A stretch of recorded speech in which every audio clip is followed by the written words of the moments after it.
Good afternoon, everyone. We're so happy to see all of you here because considering it's a post-lunch session, and I can for sure guarantee because we just finished a session with Professor Mukherjee, a guest speaker, right before the lunch, and he really made sure that all of us are totally up and energetic. So we are looking forward to that. So to formally introduce our speaker for today, we have Professor Amit Mukherjee here with us today. He is a professor of leadership and strategy at Hull International Business School, based in Cambridge. He is a global business educator, consultant, and corporate leader with.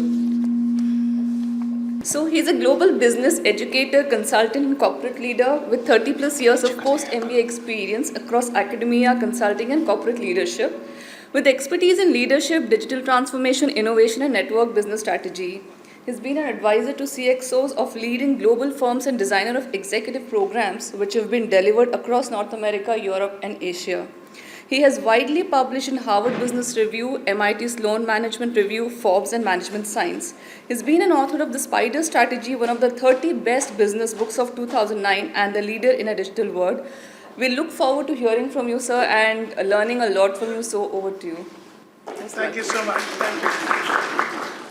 So it's a pleasure to be here. I really want this to be a conversation with the academics and students at this institution. Amazing place. So thank you very much for inviting me. So I would like you to speak up. I am going to force you to speak up. I am going to ask you questions. But it's perfectly okay for you to stop me and ask me questions as well. Let's have it as a dialogue. I can't promise you that I will get to every question that you might want to ask. And if we cannot hold them, and if we have time at the end, ask them. If you have time, a few minutes beyond the scheduled time, hang back and ask me. But let's have a dialogue. Let's not make this, a really boring talking head. Right, that's what we did before lunch, right? We had a wonderful conversation going through. Okay, are you okay with that? Okay, question number one. Around the world, we talk about teams. How long have we actually had teams in business? Is it a product of the digital age? Is it we've had teams forever and ever? Did they start at a particular point in time? Does anybody know how long we have had teams?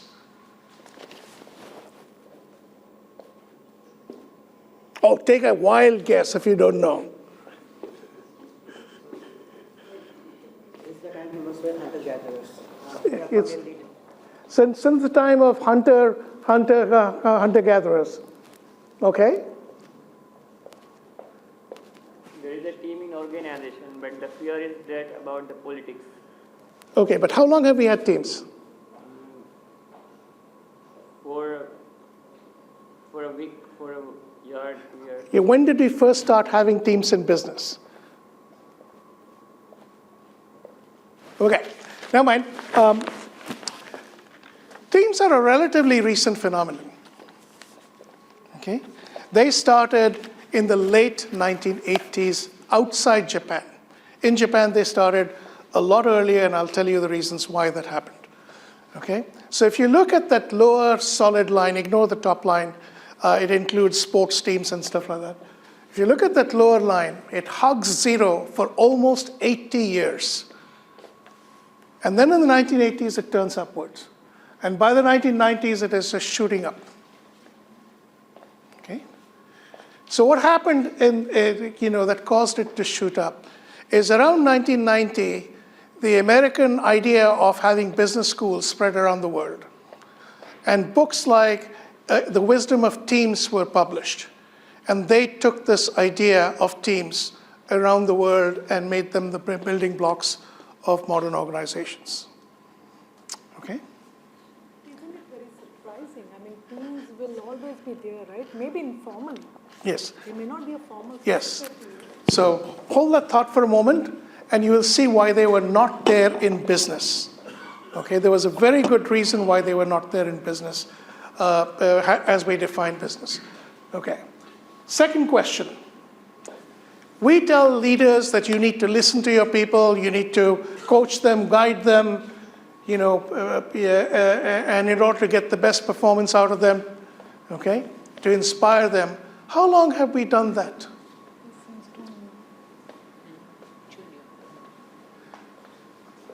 The answer again is the same, late 1980s outside Japan. So that's Dr. Daniel Goleman. Much of modern leadership theory is based on his work of emotional intelligence. And in the 1980s, he was a New York Times journalist. And he used to write columns on business in the New York Times. And at that time, he wrote an article in which he described what a good boss was. Take a look at the words that he used.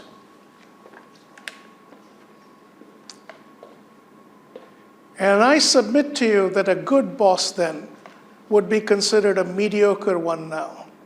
Today, we want our bosses to inspire us. We want our bosses to create work environments where we want to work. We want our bosses to think out of the box. None of that stuff is there in the 1980s. And so not only is it not there in the 1980s, something is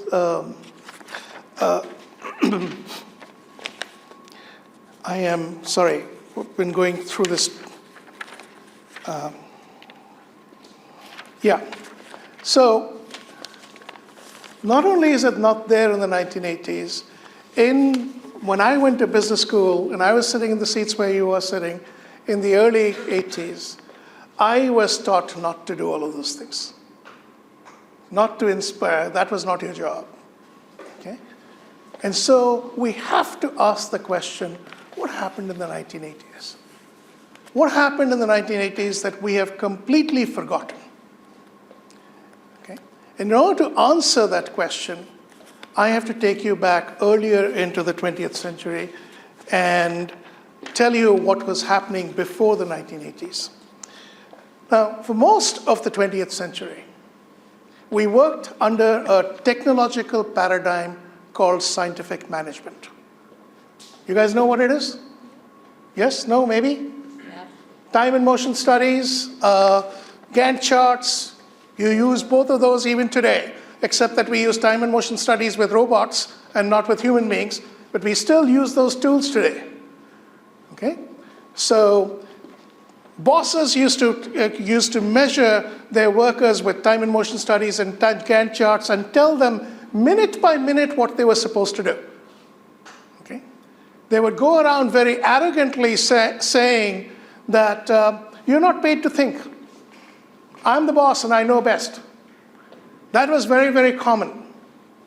Okay? And what would happen is even in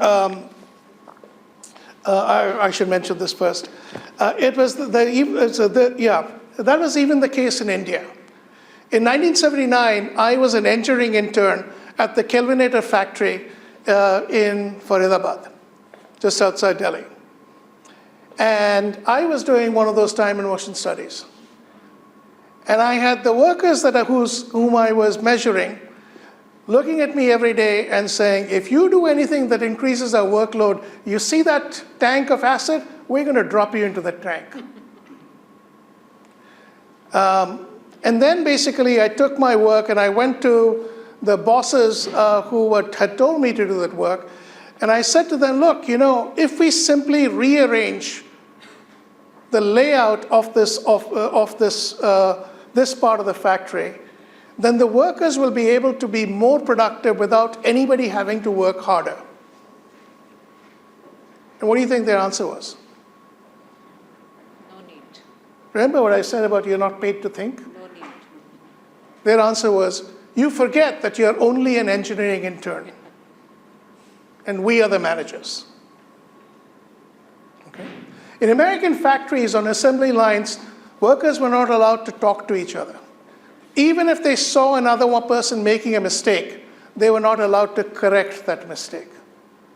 You could be fired for talking. And if you think this was only because of blue-collar workers, this is what an engineering design facility looked like. Okay? So if an engineer was designing the left rear tail light of a car, surely somebody else was designing the right rear tail light of the same car. And somebody else was coordinating that work. Okay?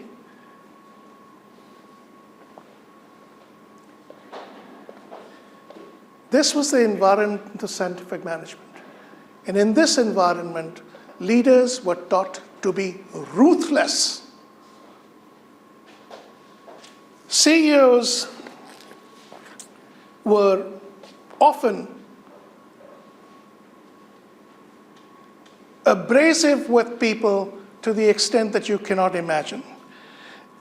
Fortune magazine used to publish an article that was entitled America's Toughest Bosses every 2 years. And CEOs used to lobby and hire public relations firms to get onto that list. Here is some language from one of the publications of their article, describing CEOs. Bullying, cruelty, and abusive behavior, and about a specific person, a penchant for psychological oppression, an especially sadistic way of making a point. In a second article, quote, we uncovered no violence, unquote, because CEOs at that time were known to pick up heavy things and throw them at their subordinates if their subordinates displeased them. Okay. Again, back to my own MBA.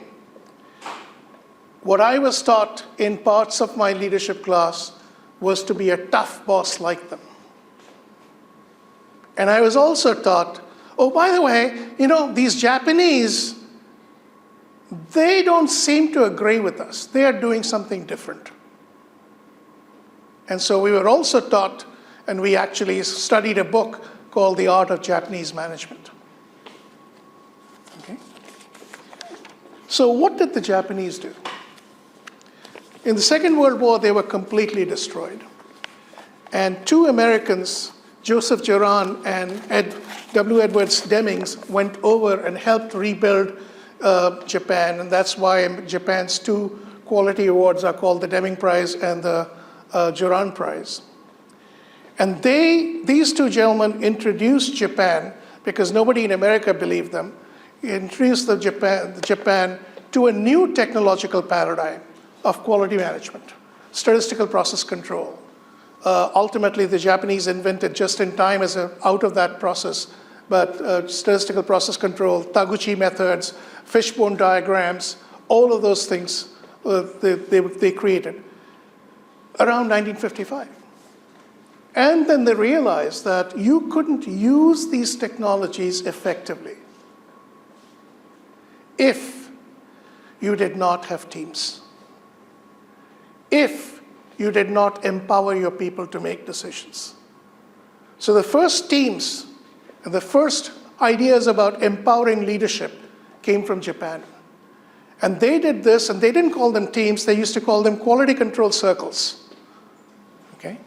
And so the workers belong in a quality control circles, and they would make decisions which affected them. And the manager's job was what? The manager's job was to provide them resources, to provide them help. The manager's job was not to tell them what to do. And the managers themselves belonged to another quality control circle and all the way up the line. Okay? And, and by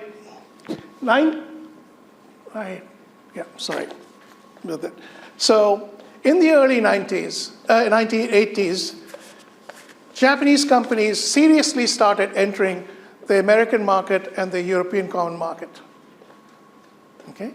A small little company called Toyota, a tiny little company called Datsun, now known as Nissan, and Honda. They decimated American companies. The big four American companies became the big three. Chrysler only survived because the American government supported it.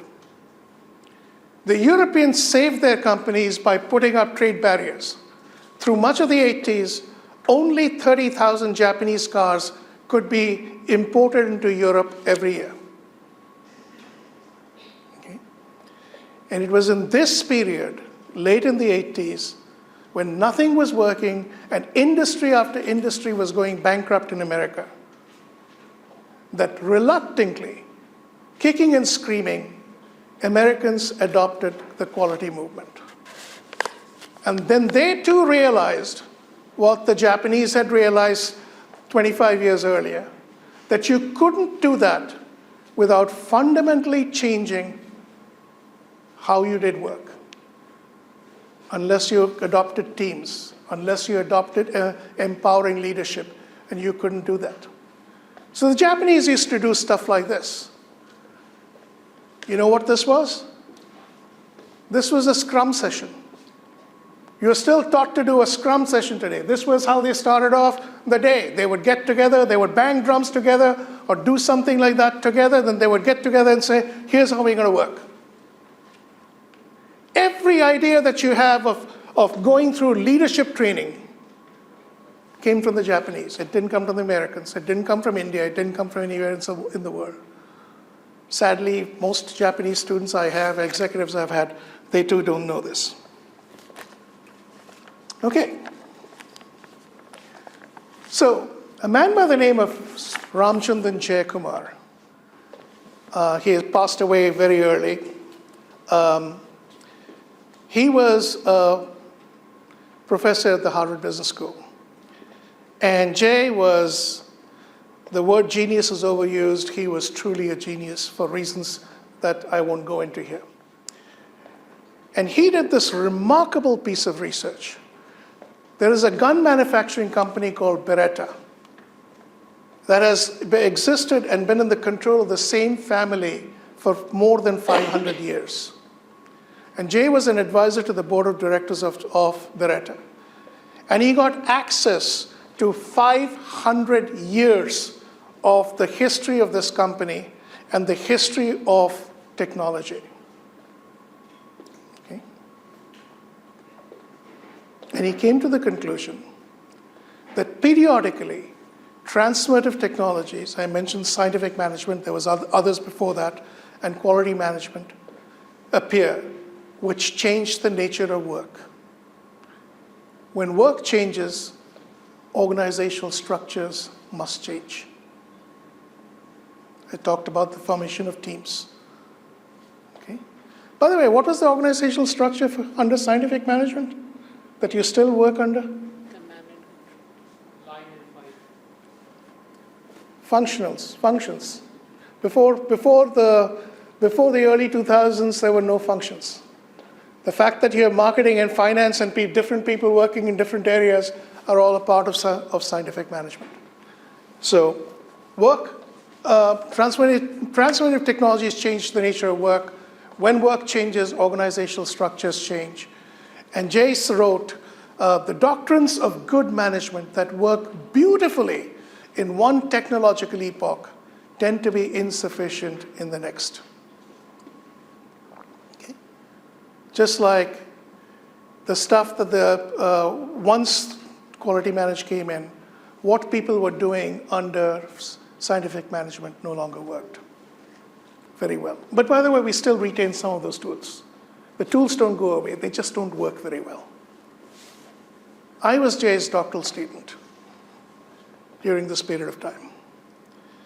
And throughout my career, what I have done is I have implemented stuff that was parts of his thesis, his research, and my doctoral thesis around the world.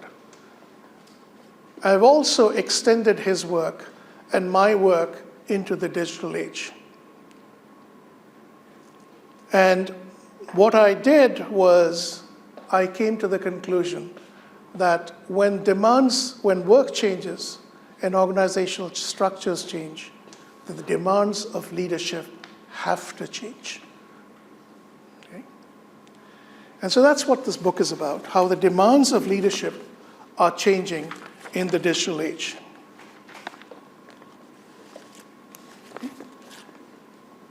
So, what do you think is happening to leadership?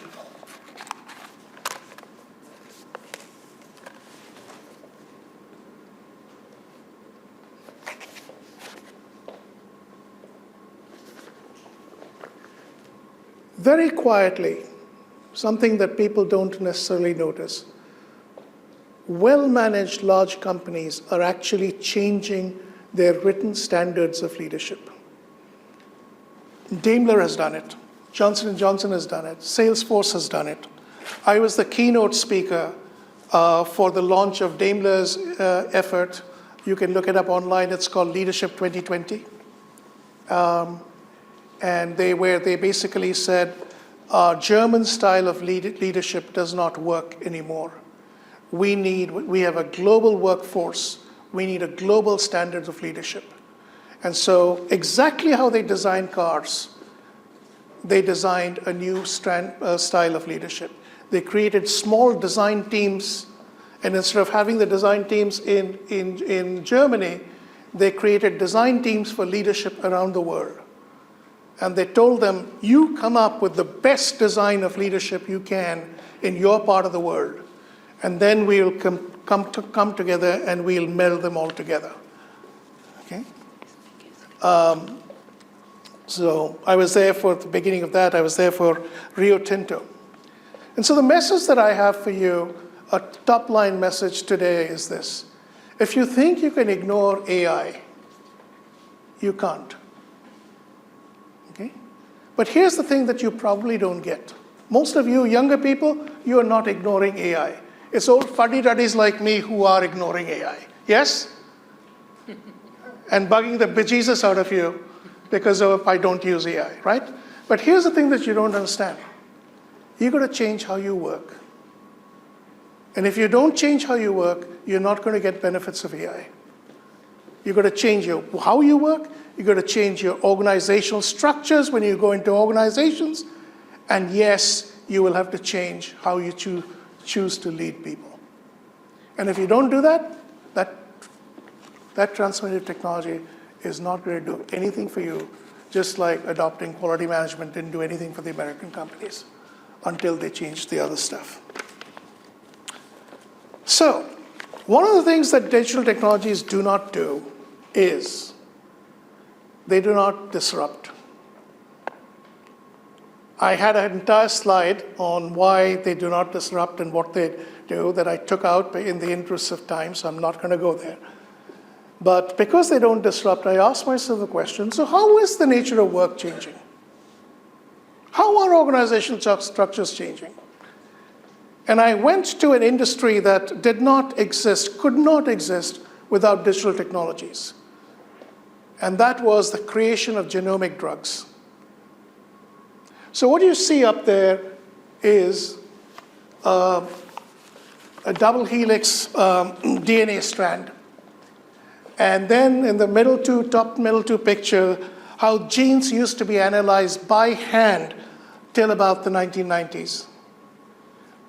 And then you see a very old computer, I think it was a Compaq, that truly one of the scientists working on what was called the Human Genome Project took in one day with him, and the people in the biology department said, what are you going to do with that? Are you looking for the technology department, the IT department? Because in biology, we don't use computers. Okay? And then what you see on the extreme right is how the discovery of genomes and the analysis of genes becomes all the way, it becomes completely done by computers. Why is that? Anybody knows anything about genes? Okay. A little louder. I'm getting old, so I can't hear. Because they are all continuous sequences. Okay. Computer will find out the problems in. Great idea. Hi. Why? What does a computer do, and how is it connected with what you see in genes? I'm not asking you to be a biologist. Okay, there is a pattern. And what is that pattern? Do you know? So how does a computer work? Binary system, zeros and ones. How's your entire gene coded for every single living creature? 4 codes. What are the 4 codes? ATCG, right? So if you can take a computer that is programming in 0-1 binary system and you reprogram it to program in base 4, what do you get? The language of genes. Okay?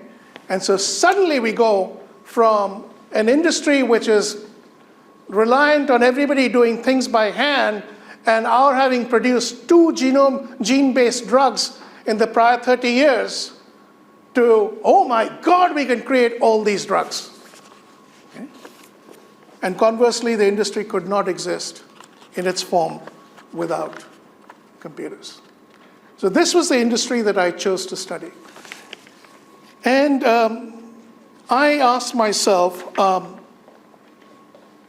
what happened there? And I came up with some ideas. And then I went and tested these in other industries. And then I did a survey of 700 executives from around the world to see what they were doing in their companies. And finally, I did interviews with CXOs and CEOs around the world and mid-tier executives around the world to see what was being done. And yes, I collected data in India too, and I interviewed executives in India as well. Okay? So what do digital technologies do? The first thing they do is they de-skill people. They take capabilities that a human being has, and they reduce the value of the capabilities, and they reduce it to automation. By the way, this is exactly what we are doing with AI today. In fact, this is the only thing we are doing with AI today. Almost every day you see an article about some company CEO saying, oh, we can fire 25,000 people because of AI. Guess what? Is anybody thinking about the fact that if you eliminate all the entry-level jobs that you people will take, who is going to actually do the middle-level jobs? Nobody's thinking about that. All we are doing is de-skilling. What an awful waste of an amazing technology. The next thing that you do is you can upskill people. You can give them capabilities that they did not have. Now, sometimes de-skilling and upskilling go together. One group gets de-skilled and another group gets upskilled. But sometimes these two things happen independently. Okay? Upskilling is also called what? Augmenting. In the context of AI, it's called augmenting human beings. Augmenting is a really good idea, except that by itself it cannot do anything. There are other things that that digital technologies do, including AI, that are even more powerful. The third thing that digital technologies do is they make work thought-driven, not muscle-powered. Let me repeat that. They make work thought-driven, not muscle-powered. And that is unique. Prior technologies also upskilled and de-skilled. No prior transformative technology made work thought-driven.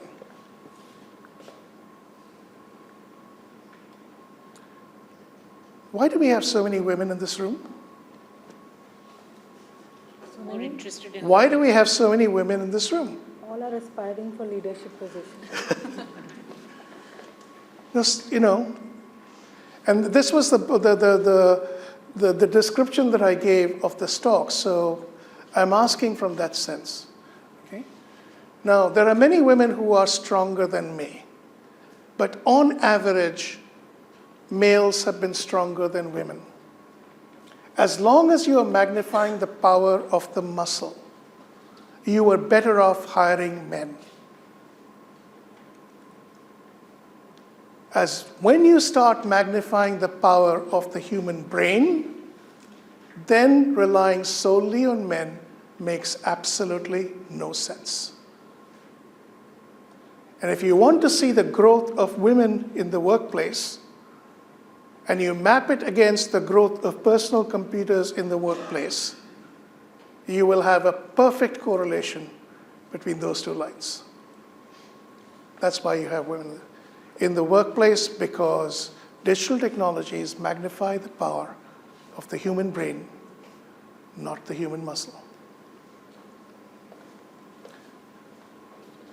Digital technologies create unpredictable sources of value.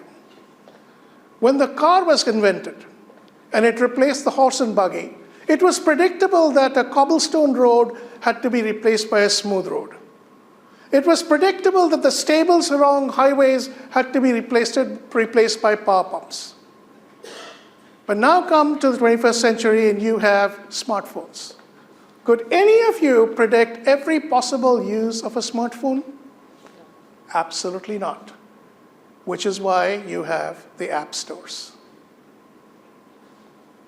Okay? Because the sources of values are unpredictable. And if you can figure out a source of value, you put it on the app store and you monetize it. Digital technologies produce radical transparency. Anything that is digitized can be searched and can be revealed at a point in time that you probably may not like. You don't want your most deep, dark secrets to be known by the world? You have only two choices. Either work on a computer that is air-gapped, which means not connected to anything and other computer, or use paper. Okay? Otherwise, you should absolutely assume that anything will be searched. So this is how the work changes. Questions, comments, reactions, thoughts, opinions, disagreements, wild bursts of joy. Yes, no, maybe? Sure. Digitization, are we trying to empower the individual capacity to take ownership and accountability?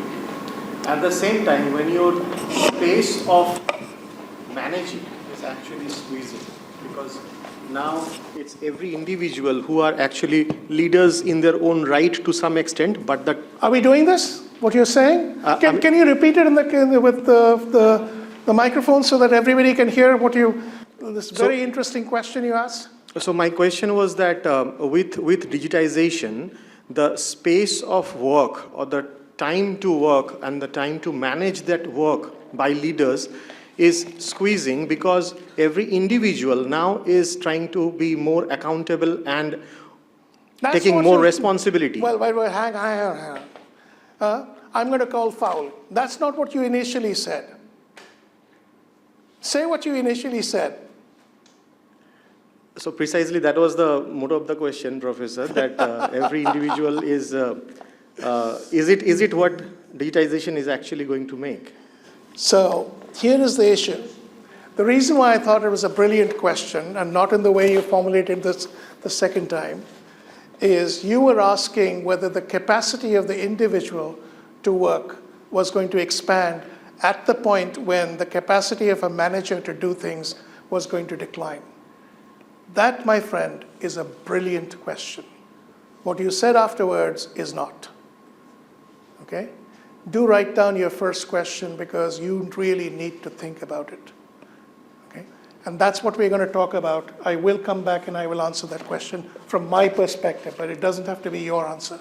Same in the genome world, there is somebody named Balaji Srinivasan who was doing masters and PhDs in genome-related work. And then he's talking about what he's talking about, and you just emphasified that sovereign individual, where the capacities of an individual extend so much, and that unpredictable source of value are disproportionately high. So when they are high, you also have de-skilling. So there are more petty crimes on the streets, but there are many rich who can just work on their own and be just one person organization. So when you said that digital technologies do not disrupt, what did you mean? You have removed the slide, but why not take a few seconds? Because disruption has a very specific meaning. And Silicon Valley took the word disruption, which was coined by a man by the name of Clayton Christensen, who became one of the great professors at Harvard. And they basically made it for fear, uncertainty, and doubt. They said, digital technologies disrupt. That's not what Clayton Christensen said.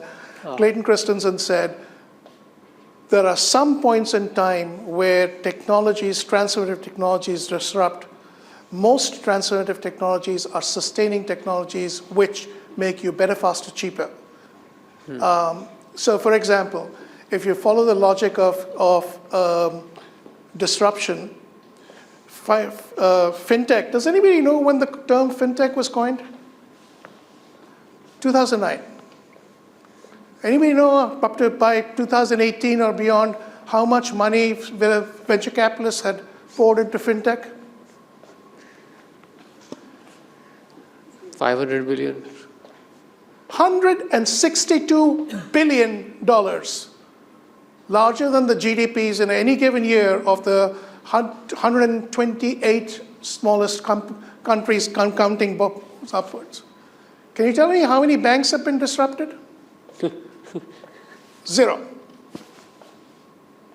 Not one bank has gone bankrupt because of this technology which is supposed to be disrupting.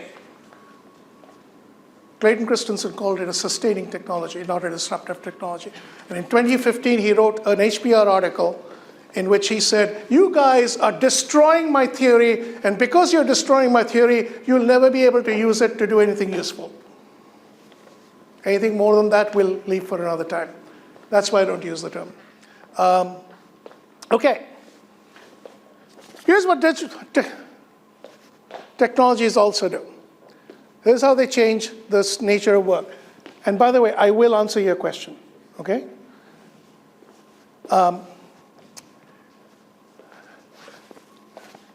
Digital technologies distribute work over time and across geography. The reason why India has this work of being the back office of the world is only because of digital technologies, because we can distribute work over time and geography. What you're seeing up there is how medicines used to be traditionally made. One pharmaceutical company, and maybe they were working with a scientist outside or working with a single hospital. This is how genomic drugs are created. They are created by the collaboration of a whole bunch of companies distributed all around the world. And as I said, many of those companies are actually based in India because India has the highest genetic diversity of any region of comparable size in the world. Okay? So you have a whole bunch of companies coming together and working together to create a single drug. Anybody been disrupted? No. If you look at the list of the top 20 pharmaceutical companies in the world, hasn't changed. Okay? But how work is organized has changed. Here's another thing. Digital technologies tightly connect the insides of organizations to outsides. In your strategy classes, you'll be taught, and if you have had strategy classes, you will know that you look at the outside, you analyze the environment, and then you try to do things which will help you with the environment. Yes, and digital technologies are saying the insides and outsides are tightly connected. So the 2008 global recession is blamed on greedy bankers, ineffectual regulators, and corrupt politicians. We've always had all those three things. This was the first time America's subprime mortgage crisis spread around the world. The first time something like that happened. Computer scientists looking at the same problem and said, what happened? Well, what we did was we very, very, very, very tightly interlinked economies and countries and finances. Why did India escape most of that pain that the rest of the world felt?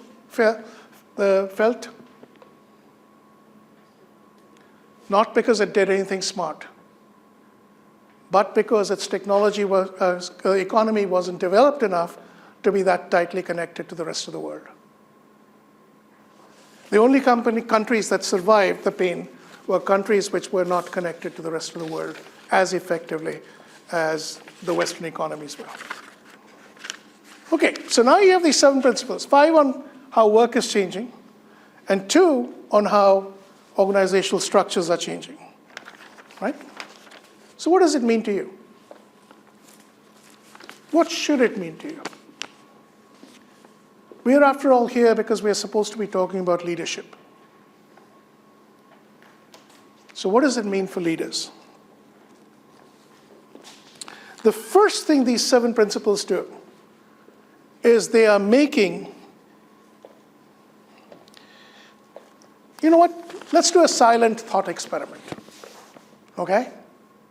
You guys are too quiet otherwise, so I'll make you do a silent thought experiment. Well, we'll make it vocal one. Think of brand name 20th century CEOs. Don't think of Steve Jobs. Leave him out. Okay? Otherwise, think of brand name 20th century CEOs. All of them grew their businesses. Yeah? How many of them created something with their own hands?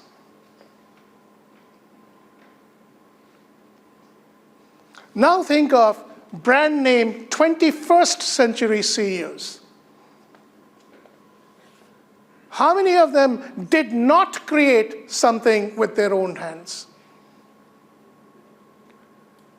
And the answer in both cases is close to 0. There is this fundamental change going on that we don't talk about. We are moving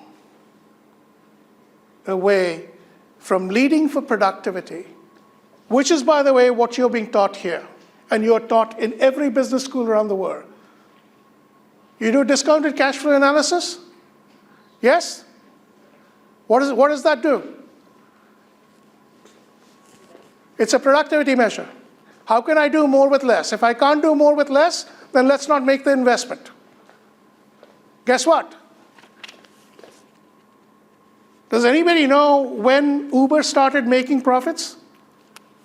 How many years it operated without making a single dollar of profits? Does anybody know how much money it lost? It used to lose about $12 billion a year.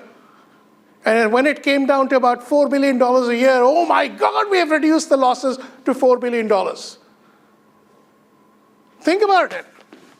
If they were following discounted cash flow analysis, could they have maybe making all these losses? No, because they would turn down every project which did not meet their cost of capital. Yes? We have switched from leading from productivity to leading from creativity, and we don't even realize that. Okay? Why have we done it? Because work has become thought-driven. Because value comes from unpredictable sources. And what that means is that you have to create something new. Okay? And so you have companies like Pixar or IDEO or Japan's Team Labs, where you are allowing people to do a lot of stuff and you're not actually, quote unquote, supervising them. So those geniuses who are going around and counting the clicks of their keystrokes of their employees, what are they focusing on?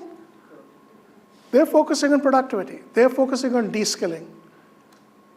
They're not focusing on creating anything new. And by the way, if you guys think that you cannot create anything new, find yourself a different profession. Okay? Mary Parker Follett was one of those amazing scholars who did not get the credit she deserved because she was a woman. And she was a consultant because she was not allowed to have a PhD in the early 20th century.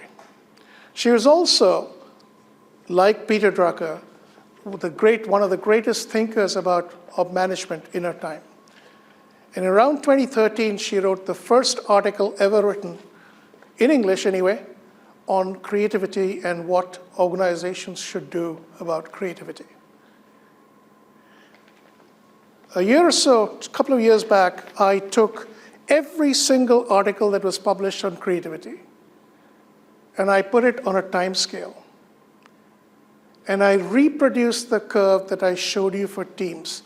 So it was flat all the way from Merrick Parker Foley's efforts, and then it comes up and it just shoots up like this. And it shoots up in the early 20th century. So all of a sudden, there is a huge amount of concern about what do we do about creativity? And it's happening because of digital technologies.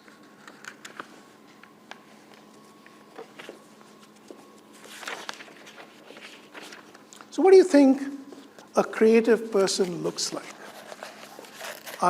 Do you have the characteristics? Just think of your educational training. Do you have the characteristics to be creative? Because here's the thing. You guys all want to be leaders? Yes? One thing that probably unites you, you want to be CEOs and leaders? Yes? Okay. If you're not creative, no creative person will follow you. If you're not creative, no creative person will follow you. So what do you think it takes for you to be creative?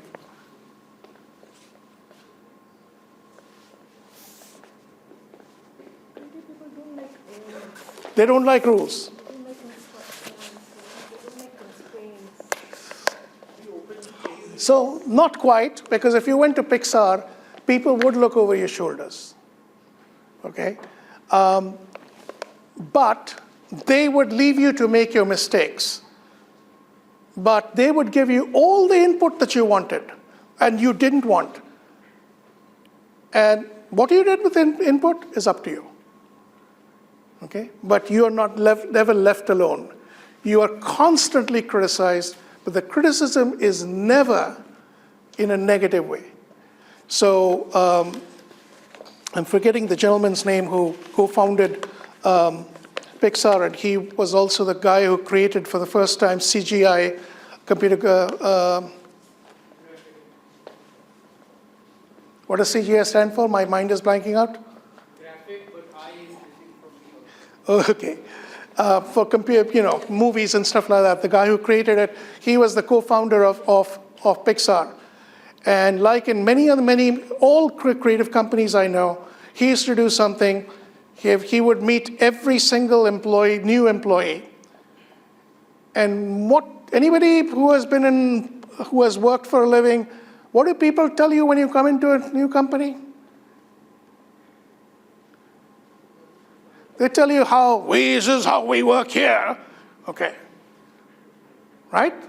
This is what all creative companies do. They call you and say, you are not like us right now. And until you're like us, you will be looking at us with a clear set of eyes, and in your head, you're going to go, they're doing this wrong, but you will be afraid of telling everybody. We want you to tell us.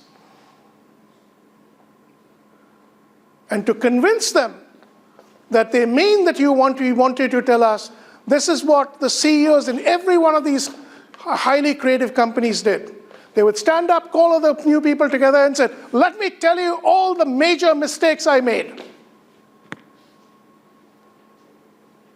And then they would take them to a room in which all the failures of the company are actually shown. And they would stand there and they'll take you through every failure and say, yeah, we failed on all of this. So what? So 3 times I said to you today, questions, comments, reactions, thoughts, opinions. What did I say after that? Disagreements. Disagreements are good. Criticisms. Criticisms are good. Okay? So, yes, we create space. But we need to create space, and we are not creating space. We're doing the wrong things. We are tracking what people are, how many keystrokes they are using. So anyway, what happens is,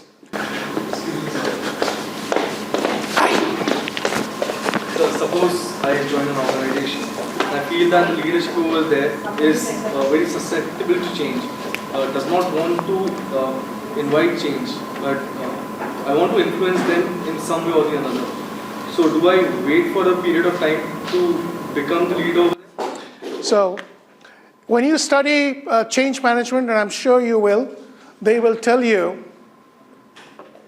in change management, they will tell you that you need to earn your stripes. You have to earn the credibility to criticize. What makes a creative company different is they're saying, we don't want you to earn your credibility. We want you to earn your credibility by telling us what we are doing wrong. But in any other company, you have to earn the credibility to tell them they're wrong. Otherwise, they'll show you the door. Okay? Most of us are I type of people. We study finance. We study marketing. No, not finance. Investment banking. That's the only thing I'm interested in. We have very, very narrow and deep knowledge that we try to create, and we use that knowledge to see how great I am, how bright I am, I can do all of these amazing things. Here's the problem. You can't create if you're narrow. Most creative companies ask for people who are T-shaped. They have relative depth in one area, and they know about a whole bunch of other areas. They are curious. They want to know everything about everything. They know a little bit about everything. If they need to learn about something else, they learn just like that because they are interested in doing so. That's called T-shaped. And it's not just about business, about pretty much everything in life, they are inquisitive like that. Let me ask you a question. All of you, most of you are tea drinkers? Yes? Ever boiled a cup of milk and had a crust form on the cup? Yes? That crust is sweeter than the rest of the milk. Did you notice that? And if not, why not?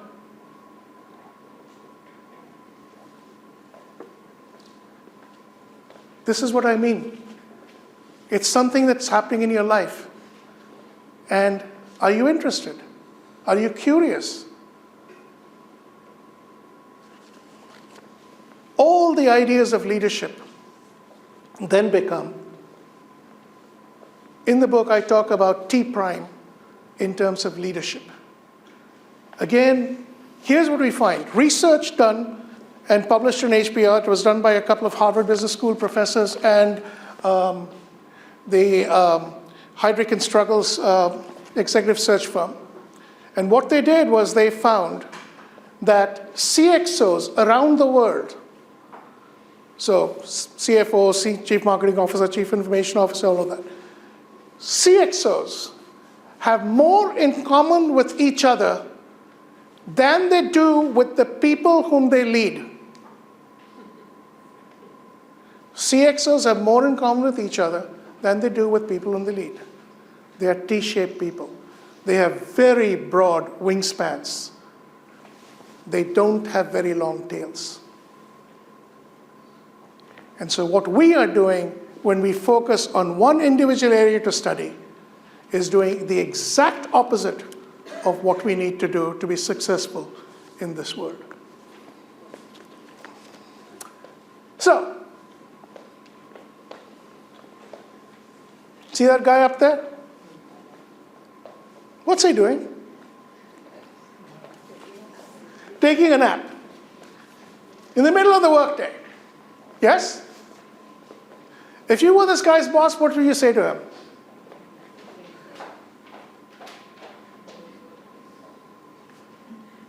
Seriously, come on. I mean, you know it's me and I'm asking you the question, so it's okay for you to say what you want. What did you say to him? What are you getting paid for? That's a real photograph taken by a colleague of mine when I was at IMD. And here was what was on the screen in front of me. I was working. I was imagining what I would say for a keynote address that I was going to be giving, similar to this one. Here's the thing about creative work. You can't see it. It happens inside your head. So all the metrics that we use as managers for evaluating people no longer work. Okay?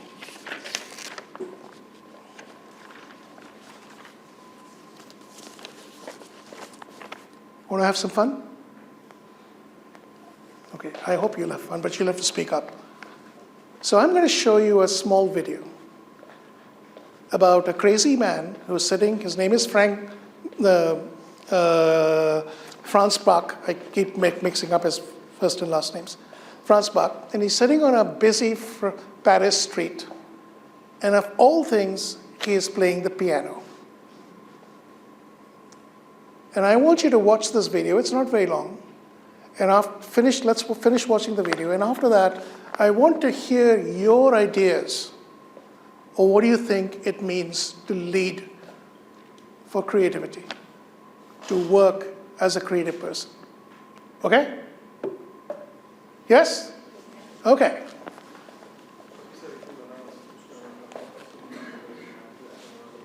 Okay.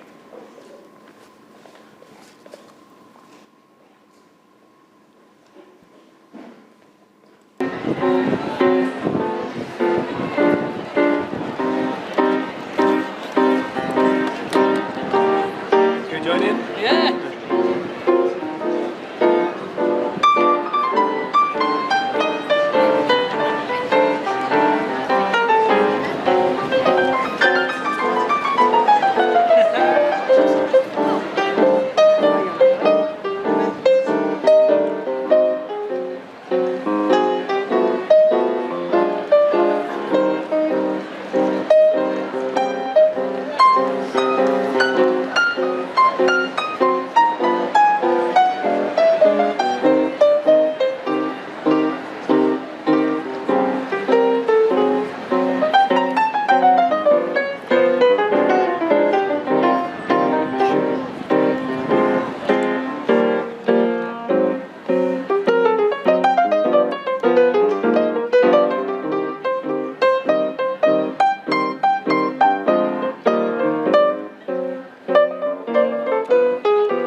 So, what did you learn about creativity?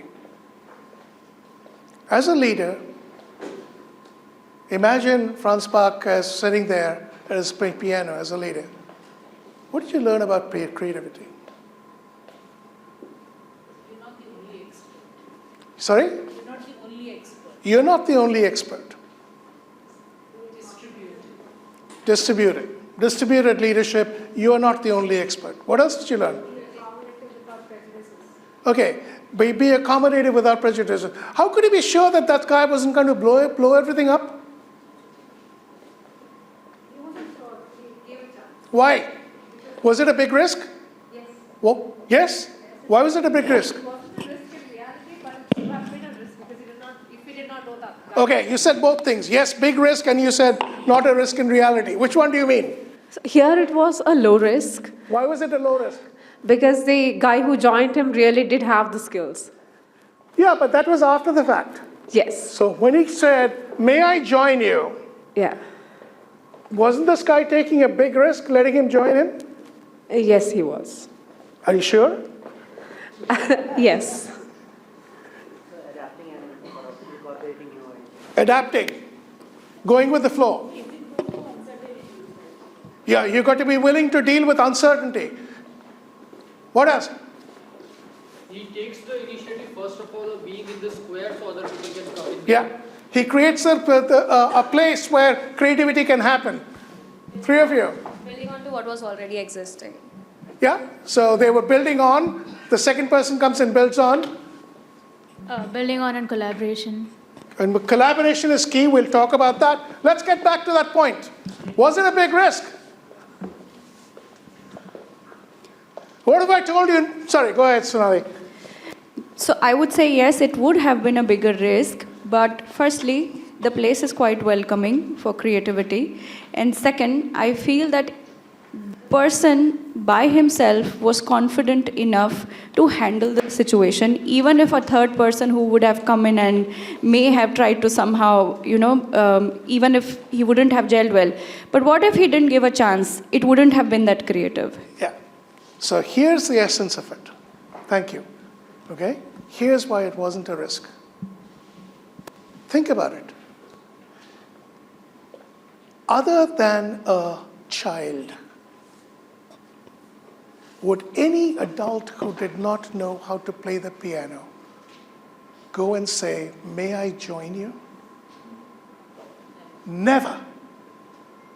You would have to be a complete narcissist if you didn't know how to play a piano and you say, "Go and join." Right? Children have no inhibitions. They would go and join. This was an adult. If so, this person says, "May I join you?"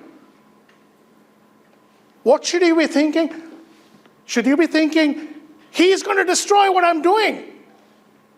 Instead, you should say, yeah, this person probably knows how to play the piano. We'll make music together. What do current managers do?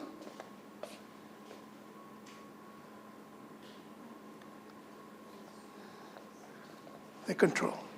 They control. They control. Okay? Unless, what else does he do? He is, if you think of him as a leader, he is the one who is in a position of power, right? What does he do? He cedes the position. Okay? How many managers are willing to do that? By the way, would he get back his piano? Yeah. So why are you afraid of giving up the power temporarily to create something amazing? Okay. We do all these things. We do all of these things because we are I type of people. And we don't think creatively. And the danger that we run today with what we are doing with AI is just this. We'll keep de-skilling and de-skilling and de-skilling. And we will never do anything like this. By the way, any of you watch science fiction movies or read science fiction books? Yes? Okay. In almost every science fiction movie or book, you have the hero and the heroine running around and doing stuff, right? And then everything else is automated. Yes? Okay. If everything is automated, how do people earn money?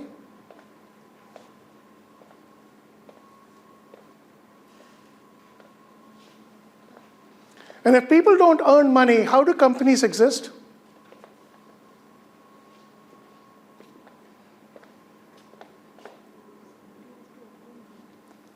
I'm asking really serious questions. De-skilling is not the answer. Okay? As a leader, you need to think about the implications of what you're doing. If your goal is to go and create the next Angry Bird app and become a billionaire, more power to you. Okay? But you will never be a leader. You may be very rich, but you will never be a leader.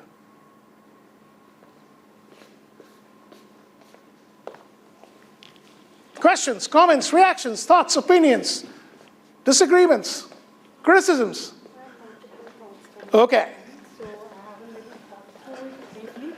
So one thing that came to my mind is if I am getting you correctly, that you are saying the world where specialization was being promoted, that world we'll have to leave behind. Now again, we are going back to the world where generalists are required. Is that interpretation correct?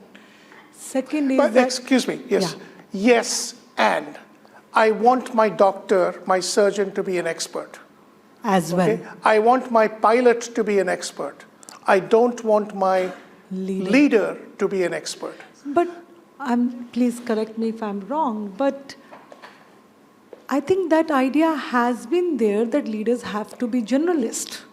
That's why the entire idea of general managers, CEO, all this came, that you may have expertise in one domain, but ultimately you have to be generalist to connect the dots across the functions. That is one.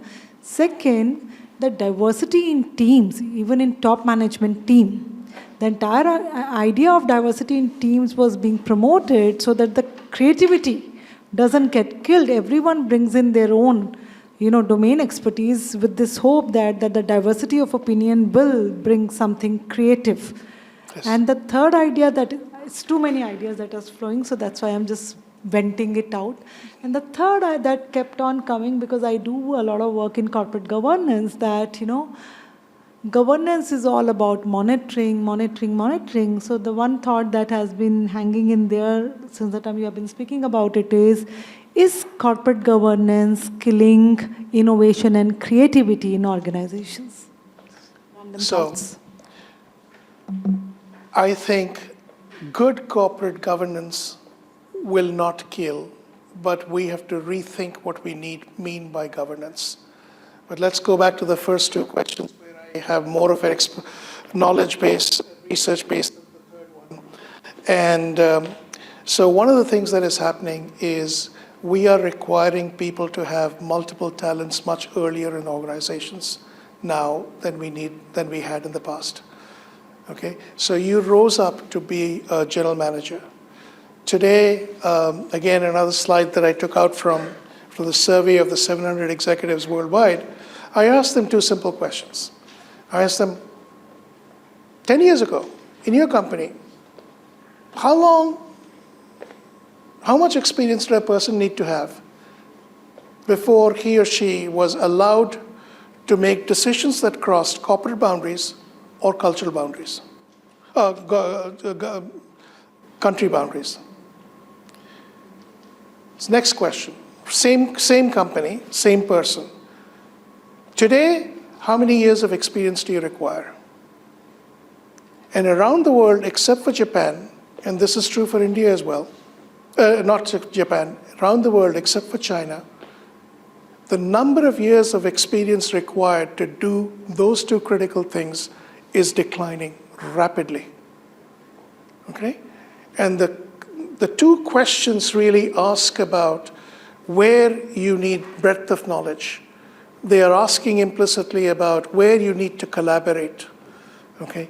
They're asking questions fundamentally about how do you deal with people who are not like you, who don't work in your own culture, your corporate culture or national culture. And all of those things we are actually pushing down into the organization. And so one of the things that I'm saying is you need to do this much earlier than you thought you did. Okay? So yes, we used to think about senior executives being like that.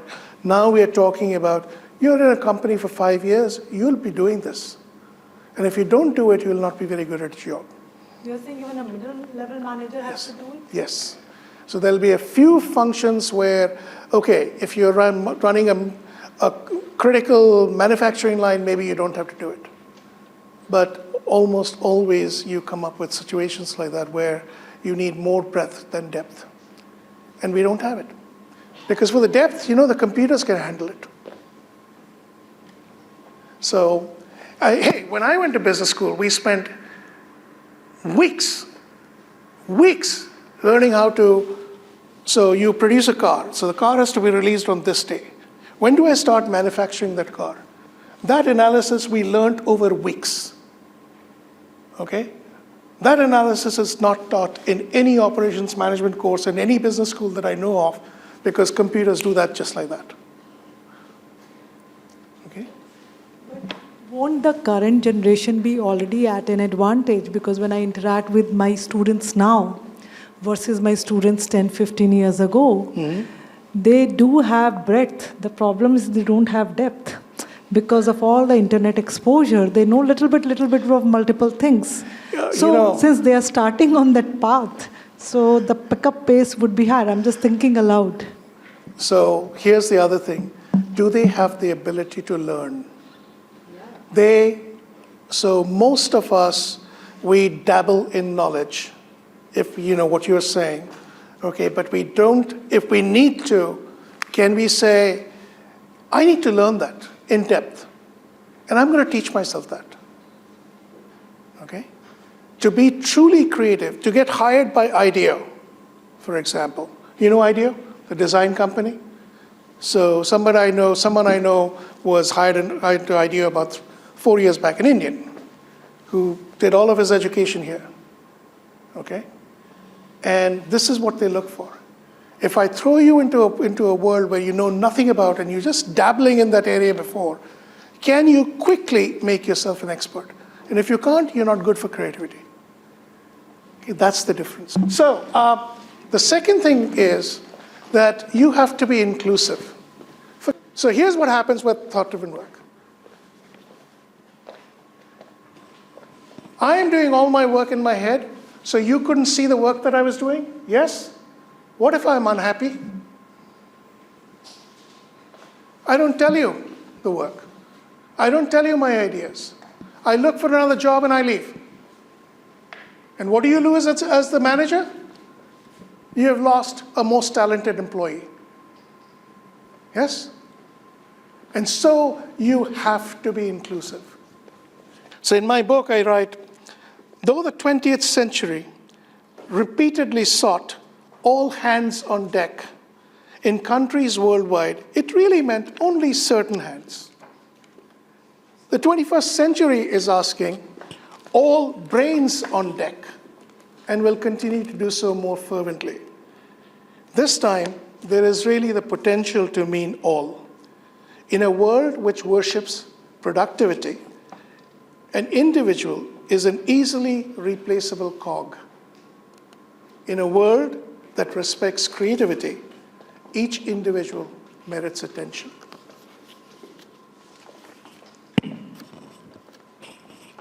Sir, you said that Japanese need to be inclusive, but there are some companies like Toyota and Sony who have done a wonderful job in creating a worldwide image for them. They have the product selling at almost every corner of the world. So the Japanese economy as a whole has not grown in 25 years. If you think there is a problem with finding jobs for young people in India, that problem is completely multiplied in Japan. And so there are a complete generation has given up on Japan. They are not having children. They're not getting married. They are basically completely dissociated because they feel this cog. So decisions made individually by companies has actually had national level impact. So I was interviewing as a part of what I said, one of the HR executives, senior HR executives of a $300 billion company. And he said, you know what, Amit, what I need? I need somebody who is trilingual. I need that person to be fluent in English, fluent in Chinese, and fluent in Japanese. And you know how hard that is? It's not possible to get very many of them. And if they're not trilingual, I need them to be bilingual in English and Japanese. I wish I could get rid of the Japanese. If I got rid of the Japanese, I would have a much larger talent pool. And I can't convince my CEOs that we need to move from Japanese as the language of business to English as a language of business. They all understand that. They just don't know how to do it because of the political pressures. Okay? So what can,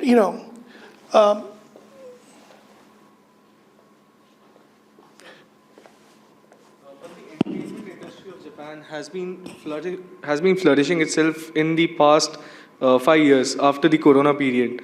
Animes and Japanese music has been flourishing more than the English music or any language that we've encountered. Yes, but the companies are not flourishing. The industry is not flourishing. You look back and see every time the GDP starts rising, something happens and the GDP falls and the Prime Minister falls.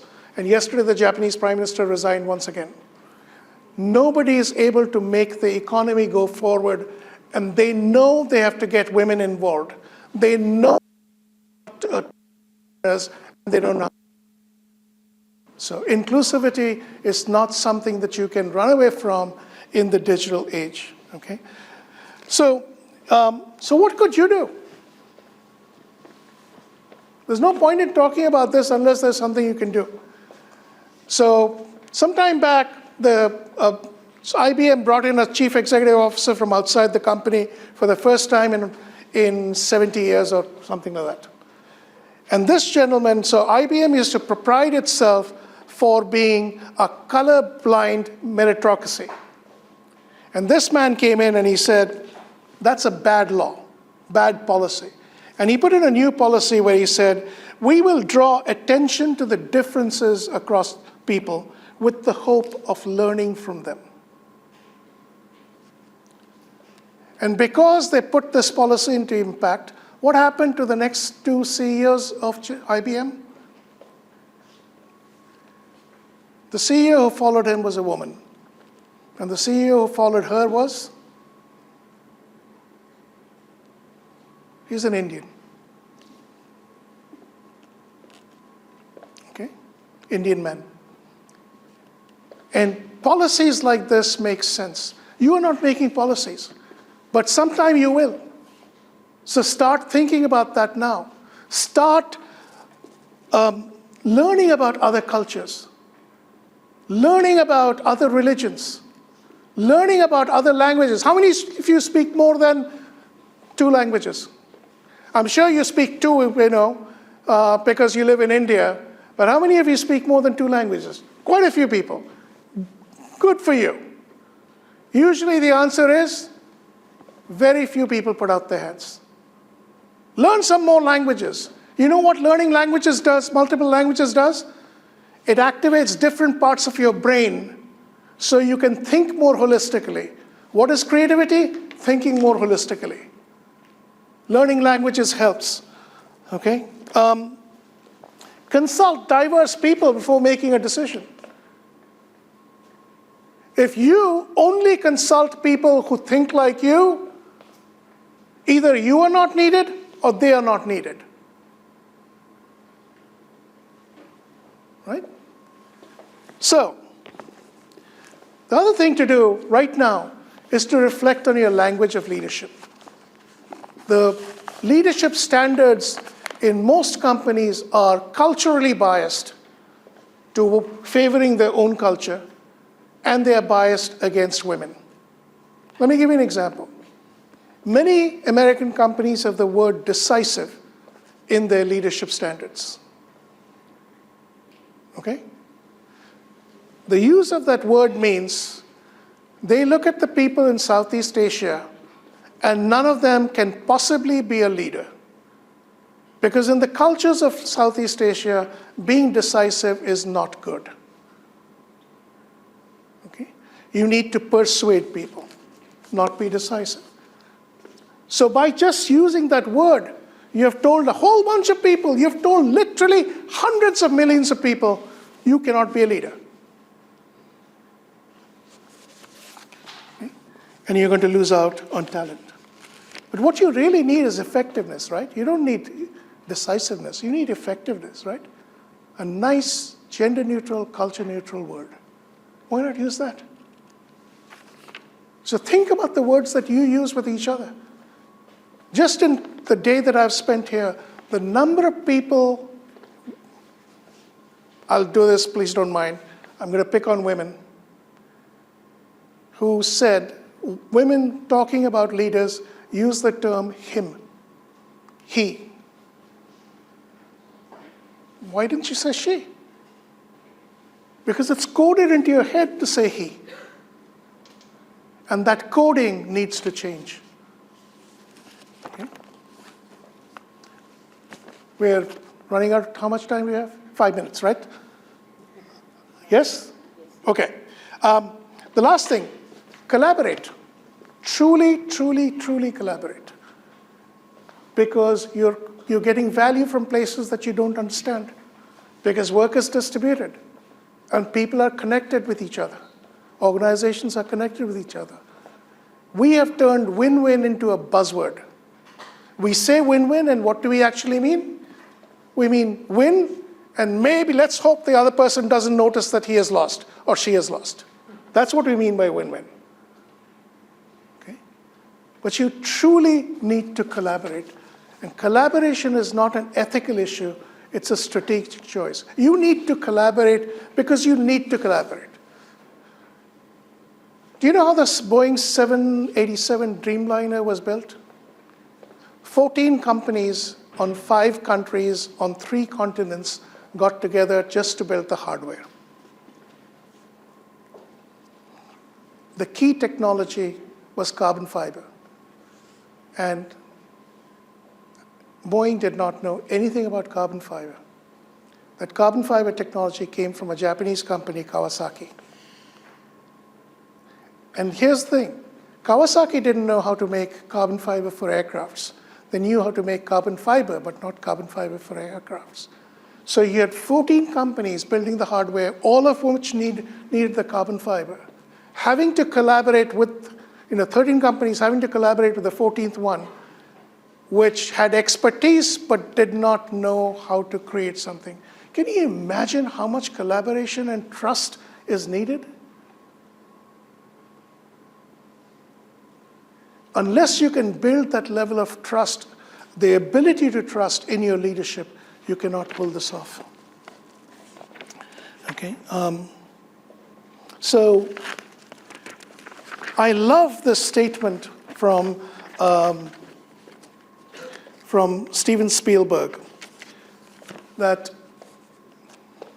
where he says, I'll let you read it for yourself.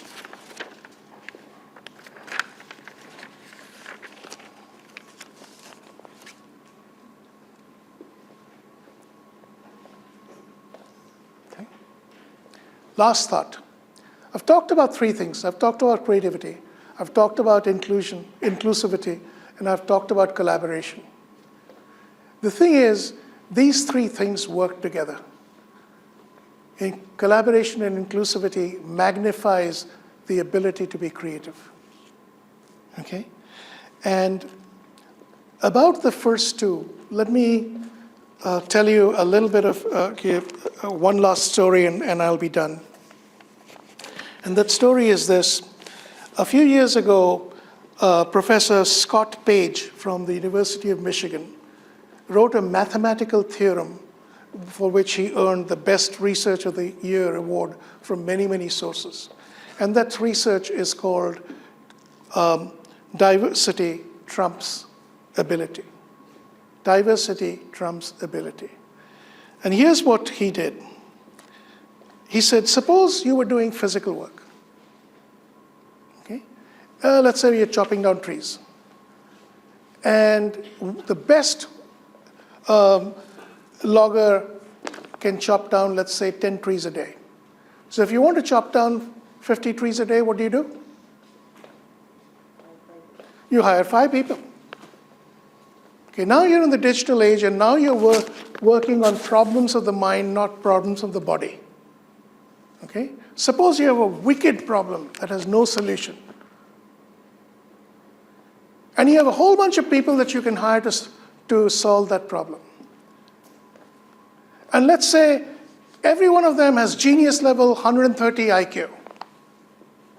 Okay? What is the best team that you can put together? And let's assume there are a bunch of people who don't have genius level IQ, but you have a lot of people, but you also have people with genius level IQ.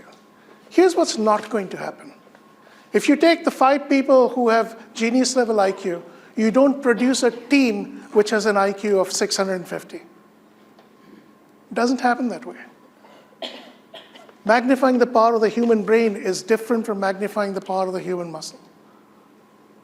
But if you hire 5 people who have skills in different issues that are relevant to the problem, they are more likely to be able to solve the problem than 5 people who have the same set of backgrounds. Diversity trumps ability. Okay? So I will leave you with that and ask you a question of those of you who are students over here. How do you want to lead in the 21st century? What do you need to work on today?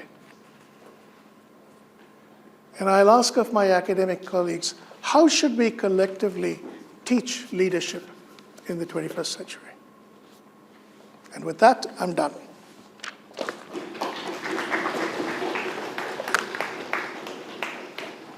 Thank you, Professor. That was quite an insightful session. I request our chairperson, Professor Niharika Vora, to please hand over the token of appreciation.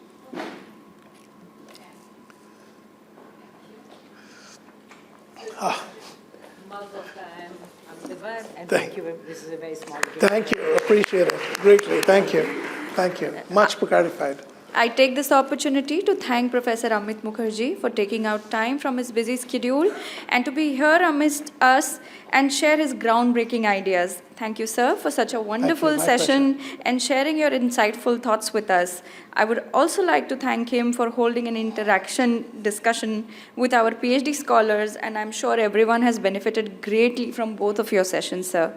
I would like to thank our administration team, esteemed members from our Governing Council, Advisory Board, and Executive Council, and especially our center donor, Shri Ashank Desai, for unflinching support and continuous guidance in taking the center's initiatives forward. We are grateful to various in-house departments at IIM, starting with audiovisual, computer center, housekeeping, security team. We thank Prithvi Mess for the tea arrangements as well. We would like to thank all the students, faculty, staff from the institute as well, as other institutes from Ahmedabad and Gandhinagar and industry professionals who made it possible to attend today's session, both offline and online. On behalf of the team at ADCLOD, we would like to thank everyone who has directly and indirectly contributed to the success of today's event. Ashank Desai Centre for Leadership and Organisational Development is dedicated to encourage and facilitate deep leadership conversations such as today. Such events we keep on engaging in industry alike, and would like to urge all of you to stay connected and updated on future events with us. Thank you everyone once again. Have a wonderful afternoon.